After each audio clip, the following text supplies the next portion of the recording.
우리는 같은 회사에 다니며 사내 연애를 거쳐 결혼했어요.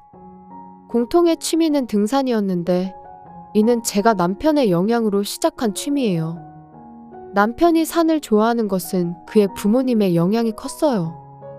시부모님이 산을 좋아한 건 젊은 시절부터 부부가 함께 전국을 돌며 등산을 다녔다고 해요. 남편도 어렸을 때부터 산의 하이킹이나 낮은 산은 당일치기 산행을 한 덕분에 등산을 취미로 삼게 됐다고 하네요. 저는 등산 경험이 없었는데 남편을 만나고 나서 초보자를 위한 등산에 초대받아 그 매력에 푹 빠졌어요. 결혼 초기에는 부부가 함께 등산을 자주 다녔는데 남편이 승진하고 부서 이동을 하면서 야근과 휴일 근무가 늘어나 함께 보내는 시간이 줄어들었어요. 이번 주말에도 일 때문에 접대가 있어서 아침부터 회사에 가봐야 해. 또? 요즘 휴일에도 계속 일하고 있잖아. 휴일에 접대라니 그건 또 뭐야? 어쩔 수 없어. 외부에서 인맥을 넓히는 것도 필요하거든. 그래, 알겠어. 어쩔 수 없지. 아버님, 어머님이 산에 가자고 하는데 당신이 못 가면 실망할 것 같은데? 너 혼자 가. 난 지금 그럴 시간이 없어. 어느 날 남편과 같은 부서에 근무하는 지인과 이야기를 나눌 기회가 있었는데 남편이 휴일에 일이 너무 많다고 제가 투덜거리자 그 부서에서는 휴일 출근이 거의 없다는 말을 들었어요. 오히려 남편은 휴일에 비서실이나 접수실 여직원들을 데리고 산으로 하이킹을 간다고 하더라고요. 그녀들이 산행 사진을 SNS에 올린다는 말을 듣고 저는 그 사진을 보았어요. 몇 명의 여자들에게 둘러싸여서 얼굴이 싱글벙글하는 남편의 사진도 있었어요. 같은 회사에 다니는 아내인 제가 있는데 조용히 이런 짓을 하고 있었다는 것이 너무 충격이었어요. 그날 집에 돌아온 남편에게 그 이야기를 했더니 이렇게 말하더군요. 이것도 직원들끼리 친목을 도모하는 연수의 일환이다니까. 일의 일환이라고. 연수? 회사에서 주최하는 거야? 아니, 하지만 나 정도 되면 부하 직원들에게도 신경 써야 해. 그럼 그렇게 말하면 되지. 왜 접대라느니 뭐니 거짓말을 해? 너가 참견하는 게 싫어서 그랬던 거야? 처음부터 사실대로 말 안 해주니까 나를 속이니까 화를 내는 거 아니야. 도대체 뭐가 접대야? 같이 있었던 거 다 여직원 아니었어? 너랑은 상관없는 거 아니야? 되게 시끄럽게 하네. 남편은 화를 내며 방을 나가버렸어요. 저는 남편의 그 모습을 보고 아마도 등산 동료 중 누군가와 특별한 관계가 있는 게 틀림없다는 생각이 들었어요. 그 뒤로도 남편이 늦게 귀가하거나 주말에 외박하는 등 바람을 피우는 기미가 보였지만 저는 캐묻고 싶지 않았어요. 그런 일이 갈수록 늘어나면서 점차 부부 사이가 멀어져 갔어요. 예전에는 함께 가던 등산도 서로 따로따로 가게 되었어요. 그렇게 남편과 함께 등산을 가는 일은 없어졌지만 가끔 시부모님이 친구들과의 산행에 초대해 주셔서 함께 난이도 높은 등산 코스에 도전하는 게 등산 실력 향상에 큰 도움이 되었어요. 마음이 울적할 때에도 산에 가면 역시 힐링이 되고 그런 취미를 알려준 남편에게 나름 고마웠어요. 반면 남편은 등산 초보인 여직원들과 함께 산에 오르는데 패션을 중시하는 가벼운 장비로 등산을 하다 보니 남편의 등산 장비는 관리도 하지 않은 채 방치되어 녹과 곰팡이로 망가져 갔어요. 며칠 후 당일치기 산행을 마치고 집에 돌아온 제가 등산 장비를 손질하고 있었는데 이를 본 남편이 웬일인지 말을 걸었어요. 저기, 이번 휴가 때 같이 산행할까? 그거 좋지. 근데 갑자기 왜 그러는 거야? 아니, 근래에 함께 안 갔으니까. 그러고 보니 보험 가입한 지 벌써 1년 지났지? 등산은 불의의 사고나 부상을 당할 수 있기 때문에 남편이 자신과 같은 생명보험 가입을 권유해와서 저는 보험 수익자를 남편으로 지정해 같은 생명보험에 가입했어요. 그렇지. 근데 그건 왜? 아니 뭐, 가입해놨으면 다행이지. 미리 준비해 두는 건 중요한 거니까. 그런 거라면 걱정 안 해도 돼. 남편이 권유한 산에는 이미 올라간 적이 있었지만 모처럼의 제안이니 그런 부질없는 말은 하지 않고 솔직하게 기대한다고 대답했어요. 그로부터 2주 후 등산 전날 밤에 저는 문득 잠에서 깨어나 남편의 방에서 소리가 나는 것을 느꼈어요. 우리는 예전부터 각방 생활을 해왔기에 평소에는 남편이 밤을 새든 말든 신경 쓰지 않았는데 이때는 무슨 소리가 들리는 게 신경이 쓰였어요. 그래서 발소리가 안 나게 살금살금 다가가 남편의 방문에 귀를 댔어요. 그러자 누군가와 통화하는 듯한 남편의 목소리가 들려왔어요. 남편이 고개를 끄덕이거나 맞장구를 치는 목소리 속에서 분명하게 들리는 말이 있었어요. 사고로 위장해서 떨어뜨릴 거야. 남편의 그 말을 듣고 저는 숨을 죽였어요. 내일 등산의 목적이 이거였구나. 이건 분명 불륜 상대와의 전화임이 틀림없었어요. 방해가 되는 저를 없애고 상간녀와 행복하게 살 생각이라도 하고 있는 걸까? 저는 화가 치밀어 올랐어요. 내일 등산은 절대 가지 않을 거고 당장에 이혼해야겠다고 생각했어요. 하지만 외도 증거를 확보하지 못한 채 이혼을 한다면 저는 아무런 득 볼 게 없었어요. 이혼 후에 남편과 상간녀가 아무렇지 않은 얼굴로 행복하게 지낼 걸 상상하니 도저히 참을 수 없었어요. 그렇다고 냉랭한 부부 생활을 계속하는 것도 저에겐 불행이었어요. 저는 남편의 음모를 이용해야겠다는 생각이 들었어요. 남편과 상간녀의 악행을 명백히 드러내고 나서 이혼해야겠다는 결심을 했어요. 이를 위해선 위험을 감수해야 했어요. 아무도 없는 등산로 낭떠러지에서 남편에게 공격을 당하면 저 혼자서는 아무것도 할 수 없을 게 뻔했어요. 어떻게든 제 신변의 안전을 지키면서 남편의 범행을 현행범으로 체포하고 싶었어요. 그러기 위해서는 어떻게 해야 할까 고민하던 저는 한 가지 계획을 세웠어요. 다음 날 아침 일찍 제가 운전하는 차를 타고 집을 나섰어요. 남편은 차 안에서 싱글벙글하며 등산할 산의 볼거리를 이야기했어요. 저는 맞장구를 치며 앞으로 저에게 일어날 일을 예상하며 긴장하고 있었어요. 왜 그래? 기분이 안 좋아 보이네. 아니야. 날씨가 걱정돼서 그래. 오늘 오후부터 날씨가 흐릴 거라고 하더라고. 그랬었나? 뉴스에서 그랬어. 뭐 비까지 오면 큰일인데. 괜찮아. 비는 안 올 거야. 걱정하지 마. 우리는 등산로 입구 근처 주차장에 차를 세우고 배낭을 짊어지고 출발했어요.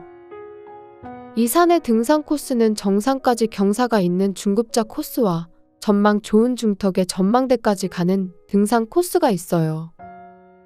남편은 예상대로 정상까지 가는 코스를 선택해 걷기 시작했어요. 저는 남편에게 말했어요. 이 시간에 출발하면 정상에서 하산하는 건 저녁이 될 거야. 날씨도 나빠질 것 같고 등산 코스로 가는 게 낫지 않겠어? 이 코스는 의외로 시간이 오래 걸리지 않아.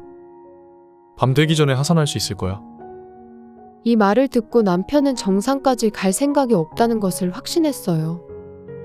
제가 이 산에 대해 잘 모른다고 생각해서 적당히 속이려고 하는 거였죠. 그런데 한참을 걷고 나서 저는 한 가지 사실을 깨달았어요.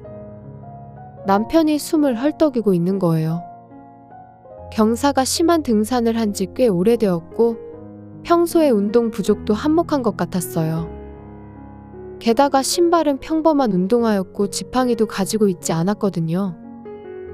등산 장비는 오랫동안 방치해서 곰팡이와 녹이 슬어 쓸 수 없었던 거죠. 바위가 여기저기 노출된 등산로는 밑창이 두꺼운 등산화가 아니면 발에 상당한 부담을 주게 돼요. 저는 두꺼운 등산화를 신고 지팡이 대신 제가 애용하는 피켓을 이용해 잘 걷고 있었어요. 저는 남편에게 말을 걸었어요. 당신 힘들어 보이는데 괜찮아? 아니야, 괜찮아. 어느새 중간 지점에 다다랐어요. 이곳은 경사면을 가로지르는 등산로로 나무가 많아 시야가 좋지 않고 조금만 길을 벗어나면 절벽에 가까운 낭떠러지가 있었어요. 곳곳에 발밑 주의 표지판이 있었어요. 남편은 걸음을 멈추고 뒤따라오는 저를 돌아보며 좀 피곤하네.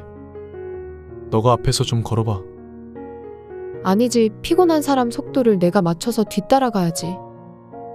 자신의 의견에 반대하는 저에게 남편은 혀를 차며 말했어요. 정말 넌 내 뜻대로 안 되는구나. 그렇게 말하면서 남편은 돌아서서 제 팔을 잡고 잡아당겼어요. 이거나? 위험해. 저는 비틀거리며 넘어져 한 손은 남편의 손에 잡혀 절벽 쪽으로 끌려갔지만 순간적으로 반대편 손으로 지팡이 대신 들고 있던 피켓을 바위 사이에 꽂아 몸을 고정시켰어요. 왜 이래? 지금 무슨 짓이야? 시끄러워. 얼른 떨어지기나 해. 남편은 온 힘을 다해 제 손을 피켓에서 떼어내려고 했어요. 이 손을 놓치면 저는 끝이에요.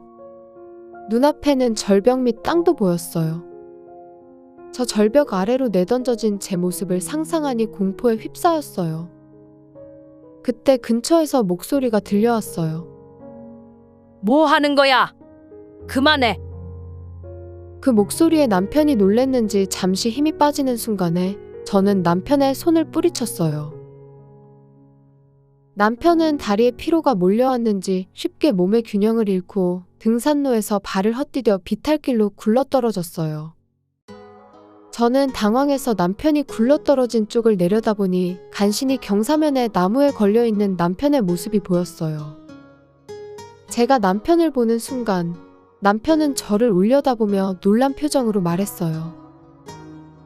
엄마 아빠가 왜 여기에 있어? 제 옆에는 시부모님이 계셨던 거죠. 제가 취한 대책은 시부모님께 사정을 이야기하고 만일의 사태에 대비해 남편을 말리고 설득해 달라고 부탁한 거였어요. 시부모님은 자기 아들이 그런 짓을 할 거라고 믿고 싶지 않은 마음과 정말이라면 막아야 한다는 의무감으로 우리를 따라오셨어요. 너 지금 무슨 짓을 한 건지 알기나 해? 아니에요. 실수예요, 실수. 그때 전화벨이 울렸어요. 문득 보니 남편의 휴대폰이 등산로에 떨어진 채 방치되어 있었어요. 시아버지가 스피커폰으로 전화를 받았어요. 한 여자의 목소리가 고요한 산속에 울려 퍼졌어요.